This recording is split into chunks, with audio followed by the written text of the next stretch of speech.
അങ്ങനെ ഒരു ചെറിയ ഉറക്കമൊക്കെ കഴിഞ്ഞിട്ട് ഒന്ന് ചായ കുടിച്ചാലോ എന്ന് ആലോചിച്ച് പുറത്തോട്ടിറങ്ങി. അങ്ങനെ പോകുന്ന വഴിക്ക് ഒരു സ്മാർട്ട് ജിയോ പോയിന്റ് കയറിയിട്ട് ഒരു പീനട്ട് ബട്ടറും കൂടി എടുത്തു. കാരണം ഞാൻ വാങ്ങിച്ചു വെച്ച പീനട്ട് ബട്ടർ കഴിഞ്ഞു. അതിനുശേഷം നേരെ പോയി ഒരു ഗ്ലാസ് ചായയും കുടിച്ചു. സ്ട്രോങ് ചായയായിരുന്നു. ഞാൻ കുടിച്ചത് ഒരു പാചകപ്പുര എന്ന് പറയുന്ന ഒരു കടയിൽ നിന്നായിരുന്നു. അത്യാവശ്യം നല്ല ചായ തന്നെയായിരുന്നു. അത് കഴിഞ്ഞ് നേരെ തിരിച്ചു പോകുന്ന വഴിക്കാൻ ഞാൻ ആലോചിച്ചത് ഞാൻ വാങ്ങി വെച്ച പീനട്ട് ബട്ടർ അവിടെ വെച്ച് മറന്നുപോയി. പിന്നെ ഒന്നും കണ്ടില്ല, അന്തം വിട്ട് ഓടലായിരുന്നു. ഓടുന്നതിൻ്റെ ഇടയിൽ ക്യാമറ എങ്ങനെയൊക്കെയോ പോയി. അവസാനം ഞാൻ അവിടെ ചെന്നപ്പോൾ ഞാൻ ഇരുന്നിടത്ത് തന്നെ സാധനം ഇരിപ്പുണ്ടായിരുന്നു. ഞാൻ ആ കടക്കാരനോട് കാര്യം പറഞ്ഞ സാധനം ഞാൻ എടുത്ത് തിരിച്ചിറങ്ങി.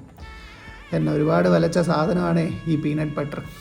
അത് കഴിഞ്ഞിട്ട് എനിക്ക് മസാല ബിസ്ക്കറ്റോട് താല്പര്യം. എനിക്ക് കൂടുതൽ എരിവുള്ള കണ്ടൻറ്റാണ് കൂടുതൽ ഇഷ്ടം.